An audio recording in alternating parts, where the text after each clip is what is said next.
Welcome to Season 3 of The Biz Show, sponsored by Invest Choir. Discover what's next with this insightful podcast. And now, your hosts, Barry and Lisa. Hi, Barry. How are you today? Lisa, I'm doing great. Good. I'm glad to hear it. Long time no see. Long time no see. Here we are. What episode is this? I think I don't know. It depends where it falls in. It could be either 11, 12, 13, somewhere around there. Okay. We are rolling right along. We are. Season 3, right? There's Yes. 30 episodes per season. Right. So this is really probably our 75th episode. I've been talking to you 75 You know, and the funny thing is when we've set this up in the very beginning, I went out and looked for gosh. business podcasts. Yes. Right? And You did a lot of to research. do with mergers and Yeah. acquisitions, business, and all that stuff.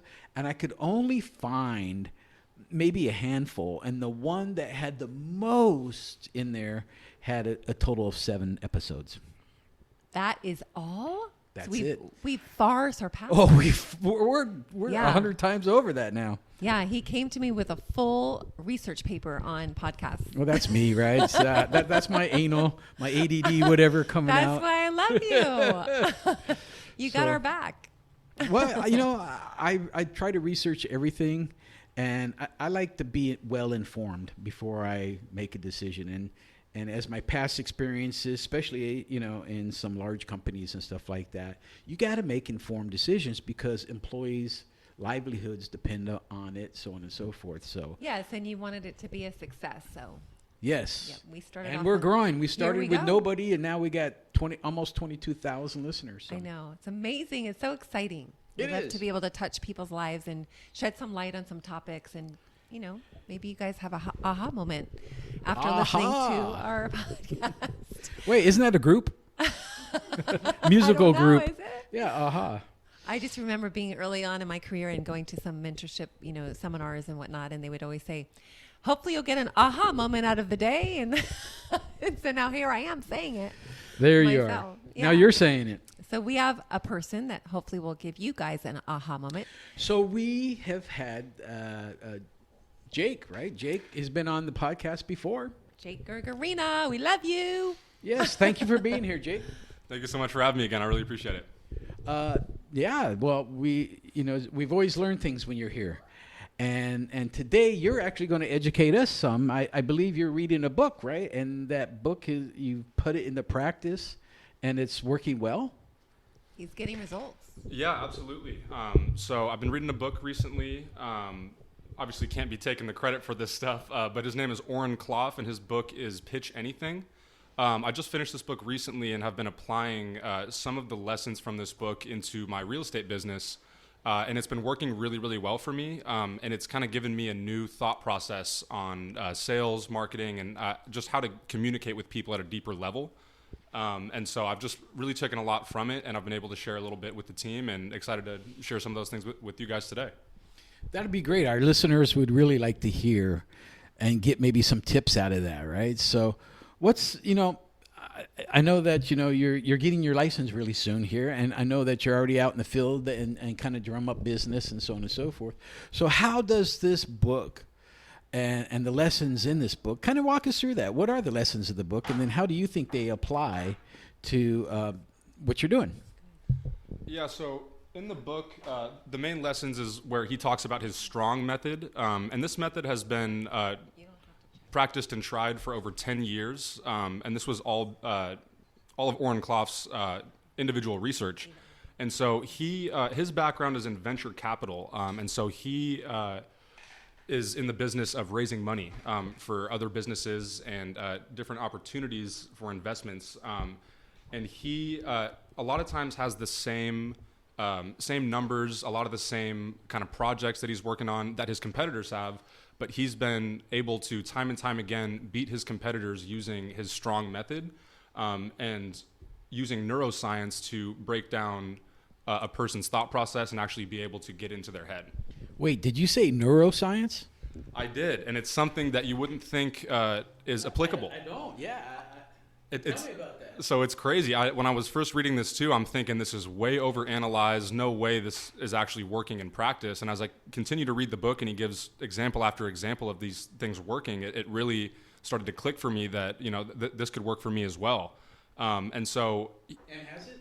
Absolutely. Yeah. So I do a lot of cold calls and I do a lot of door knocking in real estate right now. And for anyone that's doing cold calls and door knocking or any type of cold outreach, I'm sure you know how difficult it can be, and especially how difficult the customer can be or the potential client on the other side of the phone or the conversation.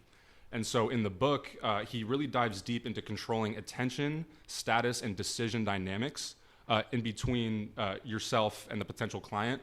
And he talks about this process that you have to go through where when you approach somebody and you have a complex idea about whether it be a pitch about real estate, a pitch about tech, a pitch about where to go to dinner, that night with a group of friends, your brain is at the highest level and it's using its neurocortex because we have a complex idea that we're trying to convey to the person that we're communicating with. And when they receive it, they are receiving it in what's called their crocodile brain, or their croc brain, as Oren Klaff refers to it. And so when people receive that in their croc brain, they're immediately going back to their primal instincts. So the croc brain refers to when we evolved from, like reptiles and crocodiles and all that. And back then, we had to be thinking in a constant state of fight or flight. It was all about survival, about the next meal, about how... our brain and our body is going to be able to use power and where it should and where it shouldn't. And so we still are using that part of our brains. Interesting. I've never, I guess it's a primal urge is what you're really talking about here, right? This is actually a whole new concept for me. Interesting. I think about you, Barry, though, specifically when he's saying that, because you don't do a fight or flight. When people do approach you, you are always open and willing to hear what they have to say respectfully, and also, like you mentioned earlier, like eager to learn new things. But most 99.9% of the population, they are thinking, oh my God, how do I get out of this conversation? How do I not shut the door in his face, be polite? I gotta end this quickly. What am I gonna say to get out of the situation? And so, I'm like that when I have a door knocker that comes to the neighborhood trying to sell me, extermination services or window washing or whatever. I'm thinking of the 15 things I need to do. And now that, we have a team and we're out there door knocking, it's like, okay, give this person a chance. They are out there in this 80-degree weather door knocking. Right. For me, I always, and it's funny, I get salespeople call me up on the phone and I'll have a 20-minute conversation with them. I'm not going to buy anything from them, but I'm learning from them on their sales techniques, right? You're so 1% I of the population. throw stuff at them and see how they come back. I love it. You're making them better salespeople. I am making them better salespeople, Yeah. but I'm also learning too. Now, I've said this many times. I'm going to say it again, Lisa, and you beat me up last podcast for it. I'm not a sales guy, right? I'm not. I'm a business development guy, absolutely, right? And there's difference, and we've had a podcast to discuss, the marketing, the sales, and the business development. I nurture a already established relationship and grow it and made it better. But I'm not the door knocker. I'm not that type of a guy. No. Don't give yourself credit, though, because you're extremely good with people. I like people. I mean, I'm a people person, right? Yeah. And I'll talk. And there's been many times I've gotten into those conversations you're talking about. So, I play with them. Yeah. It's funny to say it that way because I don't really play. But it's... No, that's not where we're heading. But I toy with them in regards to, okay, so this is it. I'm like, I actually egg them on. Lisa, it's a good thing that this is still audio and not a video yet. We ain't editing anything out. We're leaving it in. No. Okay, so Jake, you had such a good point you were making, but we don't realize we're doing it. That's why reading this book is just like an eye-opener, because you're like, oh, I do that. We do it subconsciously, right, Jake? Exactly. Like Exactly. There's a lot of things that we do subconsciously every single day when we're, just communicating with everybody, whether that's in a business setting or not.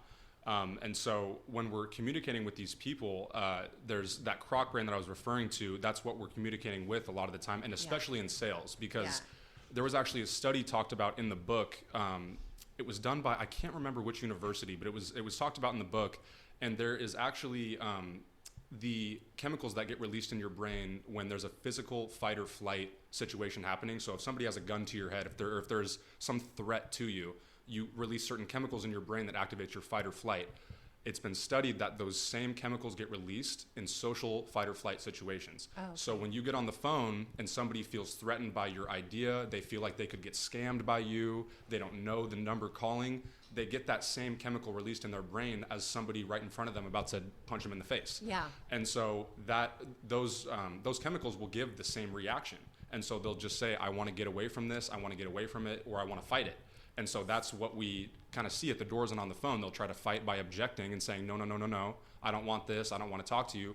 Or they just hang up the phone and run away right from the start. So how do we break through that moment or interrupt that from happening? It's funny that you say interrupt. That's exactly what Oren Klaff talks about in his book. He calls it the first step of the process, which is the pattern interrupt. And essentially what that is you need to cater to the croc brain. So it's very black and white. It wants to see very simple decisions that are, it's very clearly a yes or very clearly a no.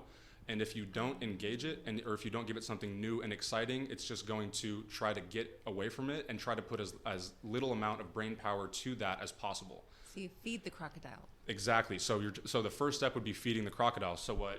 Yeah. You don't have to feed it meat? You don't have to feed it meat. Well, in some cases you do. It depends on who you're talking to, but.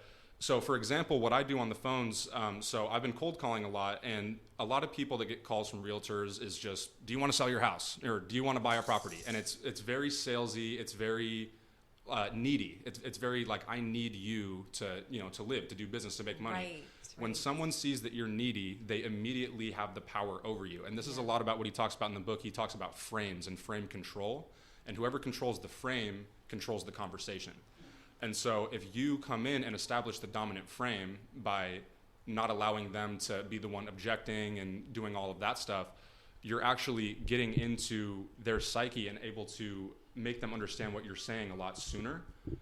And so starting from the croc brain, you have to move to the midbrain, which is where we evolved after that kind of reptilian kind of era of our human evolution. And we started to evolve a little bit more, and we got that midbrain, which allows us to essentially decipher social situations. And so as we evolved to get more social, we needed that part of our brain to do that. And where we're at today is the neurocortex, where we are able to use it for super complex ideas, make computers, all the things that we have today. It was all made from the neurocortex of humans that have evolved over time. And so it's all about, in pitching, getting from the croc brain to the neurocortex so that they're actually able to decipher the value in what you're trying to provide, and from there see if it's actually going to be valuable for them. So that's when the guards come down and they loosen up a little bit, and you're able to actually spend like more time with them, like more quality time, getting to know them and them loosening up to get to know you. Correct. Right? And I always think too now when I'm on the phones or when I'm talking to a bunch of people at doors, if it's weird. You can sense when you get past their croc brain. Yeah. Once you get past the pushy away, I don't want this, blah blah blah. Where there's no real reasoning behind them saying no, other than the fact that they don't want to talk to you because they feel threatened or they feel like they need to get away from the situation because that's what their croc brain is telling them.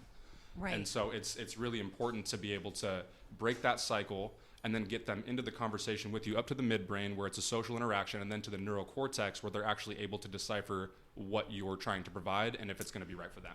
You know what's funny is like you could be walking down the street and people have their croc brain on.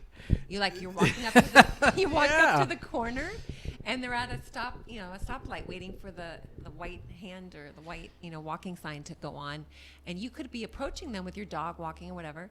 And you could tell they just put up this croc fight or flight, like this whole wall of energy around themselves. And they're like afraid that you're in their bubble or something. So that's happening all around us all day long, whether you're a telemarketer, a salesperson, or whatever. It is. And I feel like we're having a Freudian conversation here in regards to the meeting of the minds and kind of how minds work, especially when it comes to sales. Again, for me, it's different because I don't have that. Maybe I don't have it. Maybe I do. But if I do have it, I've kind of pushed it aside. I don't think you have it. So no crock brain over here. No crock for me, huh? Just a crock pot, I guess, when I'm cooking, right? Just a crock of Hey now. Hey now. No, but it's interesting, and I've studied cells and stuff like that in the past, and this is really one of the first times that this piece, Jake, has really come up. I knew you like it. Yeah, You trusted me enough to allow us to have this. Lisa, I trust you wholeheartedly. We're business partners. We've known each other 20 years. I'm joking. But I'm going to go buy this book and read it myself. Yeah, you will. You'll love it. It's free on YouTube. Oh, okay. Very good. Wait, YouTube? So you can listen to it. It's an audio book.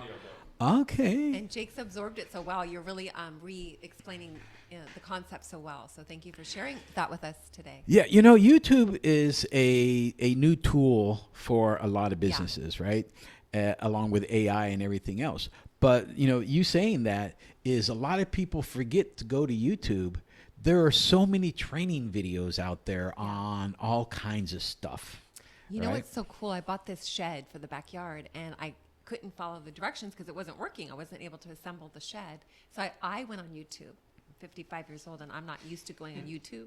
But I went on YouTube because now I have my own YouTube channel. So I'm like, I need to go to YouTube. So I found the shed model, and I was able to assemble the shed because I kept rewinding the video of the YouTube how to assemble the shed. It's better and I was able to do it. It's better to see than to sit there and read, right? I couldn't believe it. I'm like, this stuff works. Yeah, it does. Well, cool. I mean, Jake, that is. I mean, Yeah. I'm sitting here right now. My brain is. I don't know if you can see it, but it's running 1,000 miles a second You're right now. inspired. You're I intrigued. am very intrigued. Well, and that's just it. Is you can never see the inside of someone's brain. So it's it's when you're talking to people. Oh my God. Well, You don't know what you don't know until you don't know that you didn't know. that's right. That Where sounds have I really heard that familiar. Yeah, and well, kind of going back to the book a little bit, and something that was really kind of influential for me was back to the frame control and the types of frames that he talks about in the book. And so the ones that he talks about a lot are the power frame, the analyst frame, and the prize frame. And for me, being able to control the prize frame was a huge, huge change for me, because being a young, individual in real estate, a lot of that kind of notion towards you is that you're inexperienced. There's better people, there's better candidates for this deal. You're young, you don't know what you're doing, and so that's something that I've struggled with in the past is thinking that I need these people and they don't need me. And the prize frame is something that really has allowed me to take a step back and work and kind of work on myself and make myself realize I am the prize and that they are lucky to be talking to me. And that's the mindset that you need to have when you're making cold calls or doing circle prospecting or just any type of cold outreach. You need to have it in your head that you are providing value for them. If they go with you, it obviously makes sense for them to. And so you need to have it in your head that they are not the prize and you are. And you need to flip that script so that you can go into every call with confidence and be able to really take that frame away from them. Because when you call and you are handling objections and you're trying to ask them to work with you and you're doing all that stuff, it really takes the prize frame away from you and gives it to them. Oh, nice. I like that. So how are you putting that into practice? What are the things that you see that are working? How do you use that? Give us an example. You're getting instant results. Yeah, it really is instant when you put your mind to it. And the biggest thing for me, it sounds weird, but it's been affirmations. So for the prize frame specifically, when I'm going into a conversation where I know it's going to be somebody that's maybe a little bit more arrogant, maybe a little bit more, even experienced, like not just arrogant, but somebody that truly is more experienced and that I feel that, Confidence. Right. It's more having more confidence. Exactly. Yeah. And so just being able to tell myself over and over in my head, I am the prize. They're lucky to be talking to me, and just giving myself that confidence. And I literally just talk to myself, whether it be out loud or in my head, and something about that carries over into the call, and you're able to really keep that prize frame. And if you're able to keep the prize frame, they feel like they need to be working with you because you're the, all powerful, all knowledgeable, So whatever it is. Cool. I love this. Yes. Yeah. The guru. Absolutely, yeah, right before you walk in, right? Exactly. I mean, maybe do your affirmations in the morning after you meditate or whatnot, but walking right in, Exactly. build yourself back up again. And that's just one of the frames that he talks about in the book. The other ones are really, really important to know when you're trying to get into these conversations and actually get your point across to somebody. And that's the power frame and the analyst frame. And when the power frame comes into play is when you have somebody like I was just talking about where they think they're a little bit more experienced, they know more than you. They're trying to make it seem like they are the one that is above you and you are below them. And if you allow them to do that, you're not going to have the confidence and you're going to be feeling like you're talking to a superior rather than somebody that can be a potential client. And so if you can flip that script both for yourself and then through the conversation on the client that you're talking to, you're going to flip the entire thing. And now they're going to be asking you questions rather than you asking them so many. Right. And so, and you can kind of decipher each frame and give a certain frame a counter frame. And so like with the analyst frame, where they talk about what's the ROI, what's the cap rate, all that stuff. You want to combat that with the morality frame and talk about, well, we're doing a good thing for the community here. Oh, and we do. kidding. So there's different There's a ways. match. Yes, there's Matches different for the ways to different combat frames. Exactly. We need to put a spreadsheet together and share it on Facebook. We do. It's Yeah. super important. That's such good value, Jake. Thank you. You know, it's funny, and it makes me think of a story here. So I'm on LinkedIn, and I probably get 300 to 350 messages a day of, hey, we got these services. You need these services. You need those services. You need these services. And I'm sitting there and I'm thinking, did you read our profile? We do those services. We don't need you. But then again, I also know that we, with InvestQuire can't be all places at all times. So we look at referral partnerships and stuff like that. So typically what I will do is once a week, I'll pick one of those out and I'll say, call me. Right. And then they'll give me a call and I'll have a conversation. Some of those conversations start out like I'm the one and then I'm looking for them. Again, I'm toying with them as far as show me your pitch. What's your pitch? Right. And then I start drilling down because of the services that we offer. How do their services differ from ours? It's also helped me kind of refine our services too. But at the end of the day, oh my God, did I say that? I haven't said that forever. I know. You've had these other ones coming up. Yeah. So, but really, it takes me back to the days when I was in that position too, right? Exactly. So I give them a chance, and then we've created a couple partnerships out of that, and it's worked well. But of the people that I give that chance to, maybe 10% make it through, and the others don't. And a lot of them don't because they didn't even take the time to see that, we offer these services and we've been offering these services for 20, 30 years. And, you're a brand new company. You've been in business 6 months. For those of you single men and women out there, this could be a great book to read when you're dating. Oh, no. I'm just saying. Do you really Look at that crock understand the bane? other person and act like you care enough to be able to have a great conversation would be a good start. Just saying. All I can say is I'm glad I'm not single, because I don't know how I would play out in the singles market. Well, we know you wouldn't have a crock brain, so that's a good start. Well, this is true, but I've been married for 28 years, so it's like I wouldn't even know what to do. I'd just be standing in the corner going, "Duh." I don't buy it for a second.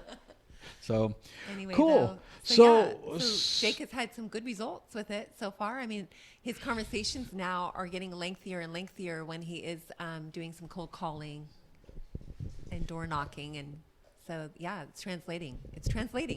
Yeah, that's sure. right. Absolutely. And just controlling the frame and kind of disrupting the crock brain is only the first part of the pitch. Yeah.